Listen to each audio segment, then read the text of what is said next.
Perusahaan teknologi raksasa asal Amerika Serikat, Apple, menghapus Quran Majid, salah satu aplikasi Al-Quran paling populer di China. Aplikasi yang digunakan oleh jutaan umat muslim ini dihapus atas keputusan pejabat China karena diduga berisi teks-teks keagamaan yang ilegal.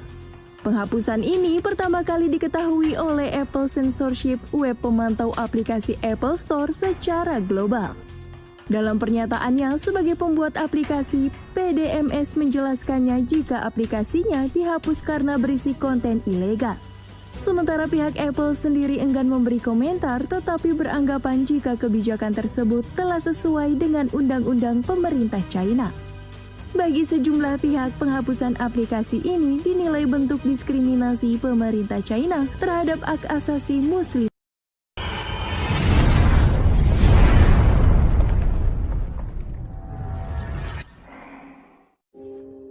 Assalamualaikum warahmatullahi wabarakatuh. Pemirsa, Apple yang ada di Cina telah men-take down atau menghapus aplikasi Al-Quran yang paling populer di dunia ketika perusahaan-perusahaan ini tampaknya dianggap tidak bisa memenuhi persyaratan izin dari pemerintahan komunis Cina. Apakah itu berarti bahwa komunis begitu takut terhadap Al-Quran, terhadap ajaran Islam? Inilah persoalannya, ya. Kita melihat bahwa Quran Majid yang tersedia di seluruh dunia di App Store dan memiliki hampir 150.000 ulasan juga digunakan oleh jutaan muslim, bahkan 1 juta muslim yang ada di Cina kini di-take down oleh Apple karena menurutnya itu dianggap tidak memenuhi persyaratan perizinan, belum mendapatkan perizinan dari pemerintahan setempat. Dan ini dilaporkan oleh BBC dan juga CBC yang mengatakan bahwa bukan hanya Al-Quran saja yang di take down di Cina, tetapi juga layanan untuk kitab suci Kristen. Audible mengatakan pada hari Jumat bahwa mereka juga menghapus aplikasinya dari toko Apple di daratan Cina bulan lalu karena persyaratan izin. Dan pembuat aplikasi untuk membaca dan mendengarkan Al-Quran maupun Alkitab mengatakan aplikasi mereka juga telah dihapus dari toko Apple yang berbasis di Cina atas permintaan pemerintah. Jadi penghapusan audio Al-Quran maupun Alkitab Perjanjian Baru, ya, dan tampaknya Falun Gong, ada juga kelompok-kelompok agama yang lain, itu dihapus oleh Apple, ya, atas permintaan dari pemerintah. Ya, ini tampak bahwa memang Partai Komunis tidak siap untuk menghadapi persaingan terhadap agama yang ada. Dan karena itu, daripada susah-susah untuk bersaing dengan agama, maka mereka cenderung untuk membuat aturan yang ketat, ya, supaya komunis masih bisa terjaga. Ya, ini pemirsa, dapat kita katakan bahwa setiap ideologi besar itu memang punya semangat untuk melakukan hegemoni. Kenapa? Karena terdapat apa yang disebut sebagai superioritas ajaran itu. Tapi kalau sebuah ideologi yang dengan tingkat dukungan teknologi dan lain sebagainya itu tidak memadai seperti komunis sekarang ini, yang ada justru adalah ketakutan itu.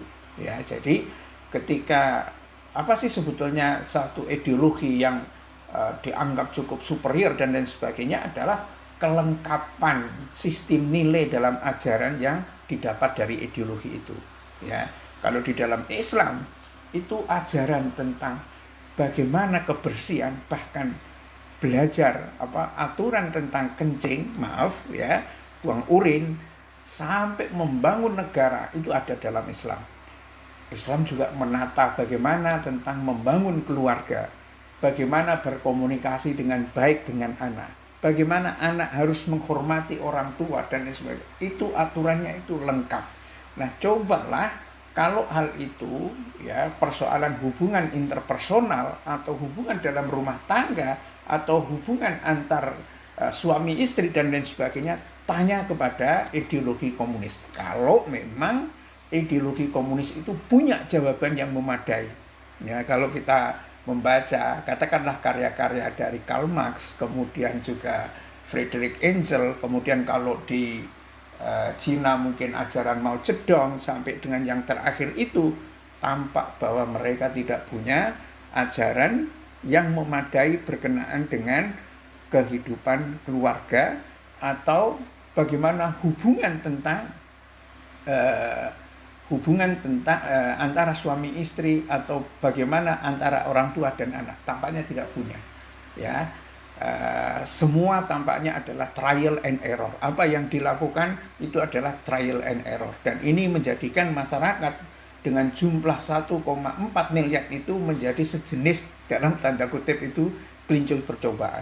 Ya, apa yang misalnya dapat kita lihat, bagaimana kebijakan punya anak hanya satu saja, one child policy, pada masa pemerintahan Deng Xiaoping meninggalkan Mao Zedong.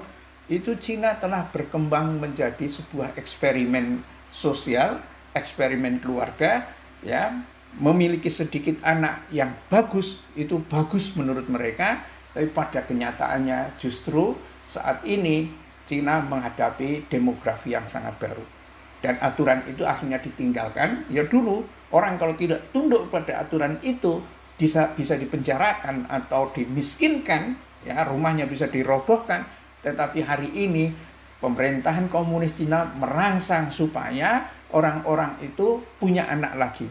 Dan banyak yang kemudian dengan satir atau dengan sinis mengatakan bahwa kalau tidak mau punya 3 anak atau lebih, bisa masuk ke dalam penjara. Artinya apa? Jadi eksperimen lagi. Supaya apa? Supaya demografi Cina itu menjadi sehat dan bukan menjadi krisis terhadap kontinuitas peradaban yang ada di sana. Nah, ini salah satu aspek saja, pemirsa, yang menunjukkan bahwa tampaknya memang ideologi komunis yang mungkin tidak lengkap, ya, mengatur hubungan dalam keluarga, apalagi berkenaan dengan rohani orang, manusia, dan apa yang dikemukakan oleh Xi Jinping misalnya, berkenaan dengan kemakmuran bersama dan lain sebagainya, itu sebetulnya warnanya hanyalah warna material saja. Dan komunis tampaknya memang tidak punya spirit atau hal-hal yang sifatnya imaterial. Jadi yang disebut kemakmuran semata-mata adalah ekonomi itu.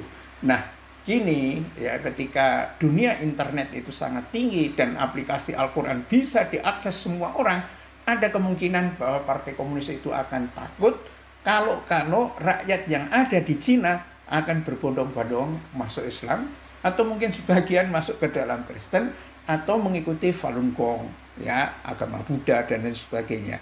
Dan pada akhirnya komunis itu ditinggalkan.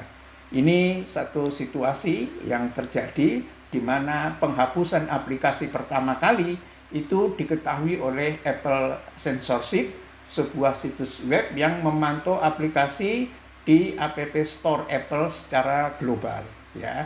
Dalam sebuah pernyataan dari pembuat aplikasi PDMS, perusahaan itu mengatakan, menurut Apple, aplikasi Quran Majid kami telah dihapus dari aplikasi store Cina, ya, karena berisi konten yang memerlukan dokumentasi tambahan dari otoritas Cina. Ini alasannya, ya. Dokumen apa, tambahan seperti apa yang harus disediakan oleh pemerintah Cina itu? Mau mengubah ayat-ayat Al-Quran kan tidak mungkin, ya, atau menyelipkan ajaran yang berbau agak komunis kan tidak mungkin itu, ya. Tetapi ini adalah satu cara saja bagaimana memang aturan-aturan dari pemerintahan Cina itu mulai sangat keras terhadap kehidupan keagamaan. Tetapi inilah realitas, ya. Dan pihak PDMS, perusahaan yang membuat aplikasi Quran Majid, itu juga mencoba menghubungi administrasi ruang siber Cina dan otoritas Cina terkait untuk masalah penghapusan aplikasi Al-Quran ini, ya. Dan perusahaan itu mengatakan memiliki hampir 1 juta pengguna di Cina. Ya, bayangkan kalau secara diam-diam ternyata orang-orang Cina itu, ya, mengunduh aplikasi Al-Quran, kemudian baca Al-Quran dan lain sebagainya, ya. Kemudian diam-diam mereka kemudian menjadi Islam dan Katolik atau komunis ditinggalkan. Saya perlu sampaikan ini pemirsa, karena apa? Karena memang tampaknya apa yang menjadi jargon atau menjadi visi besar dari Presiden Cina atau Sekretaris Jenderal Cina berkenaan dengan kemakmuran bersama, ini ide-idenya hampir mirip-mirip dengan Mao Zedong, ya. Itu tampaknya diambang kegagalan. Kalau bisa saya katakan seperti itu. Kenapa? Seperti juga yang kita pernah sampaikan beberapa kali, ya, di Cina hari-hari ini menghadapi situasi krisis yang luar biasa. Pertama, berkenaan dengan krisis listrik yang tampaknya tidak segera mendapatkan pasokan secara memadai, dan itu artinya pabrik-pabrik bisa tutup, rumah tangga akan pusing menghadapi listrik. Apalagi kalau orang-orang yang ada di apartemen-apartemen yang tinggi, dia akan kesulitan untuk naik turun apartemen, misalnya untuk belanja dan lain sebagainya. Yang kedua adalah pukulan yang sangat besar dalam bidang properti, ya, dalam kasus krisis Evergrande, kemudian Fantasia, Sinik, ya, Motherland, kemudian macam-macam perusahaan-perusahaan yang default, dan itu, ya pemirsa, properti yang ada di Cina itu menyumbang sekitar 30% dari PDB Cina. Bayangkan kalau 30% ini lenyap atau mengalami krisis, menghasilkan sebuah guncangan, maka terjadi krisis ekonomi itu tampaknya tidak bisa dibendung. Lalu apa maknanya kemakmuran bersama kalau orang semua menjerit karena kekurangan ekonomi atau menghadapi krisis ekonomi? Dan di mana letaknya orang bisa percaya terhadap komunisme itu? Spiritualitas tidak punya atau immaterialitas tidak punya, dan materi pun menghadapi krisis. Artinya ini menjadi ideologi yang sangat rapuh. Itulah kemudian memang Partai Komunis Cina secara resmi, sekalipun ya secara resmi mengakui Islam sebagai agama di negara tersebut, tapi pada kenyataannya mungkin takut akan penyebaran Islam yang kuat di Cina, mereka kemudian menyensor bentuk-bentuk ajaran yang sangat berpengaruh, yakni Al-Quran itu. Dan di awal tahun ini BBC memang melaporkan bahwa para imam yang ada di Uighur, salah satu wilayah di mana umat Islam itu mayoritas, itu sebenarnya telah menjadi sasaran dalam tindakan keras dari Xinjiang Cina, dari pemerintahan yang ada di pemerintahan daerah, ya, di Xinjiang Cina. Ya, Xinjiang itu mungkin mendapatkan perintah dari pusat, dan inilah situasinya, ya. Apple menolak berkomentar ketika terjadi penghapusan aplikasi Al-Quran di Apple, tetapi mengarahkan ke BBC, ke kebijakan hak asasi manusianya yang mengatakan kami diharuskan untuk mematuhi undang-undang setempat, dan terkadang ada masalah kompleks yang mungkin tidak kami setujui dengan pemerintah.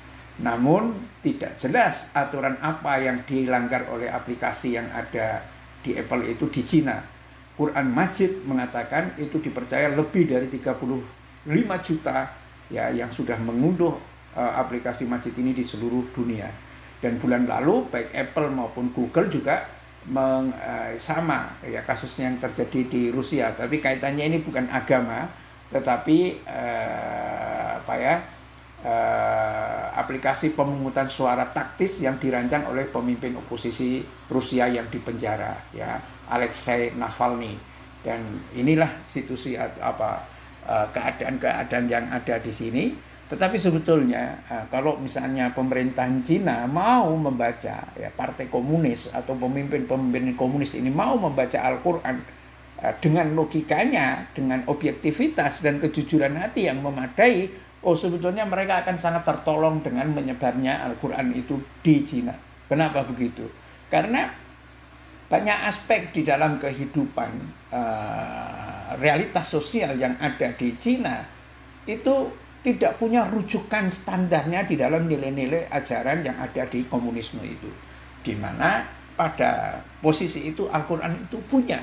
Tidak apa-apa, ya, tidak apa-apa. Komunis itu menjiplak apa-apa nilai-nilai yang ada di Islam, dan pada akhirnya nanti akan terlihat kan masa depan umat manusia yang ada di Cina itu kan maunya kemakmuran bersama itu adalah sebuah sarana saja untuk menjadi kebahagiaan bersama. Dan menyebarnya Al-Quran di Cina itu akan mendorong orang untuk menjadi jauh lebih tidak rakus dan tidak ambisius. Sebuah ambisius dan kerakusan yang tidak perlu, tetapi dia didesain untuk menjadi hamba Allah dan khalifah Allah di muka bumi. Billahi taufiq wal hidayah. Assalamualaikum warahmatullahi wabarakatuh.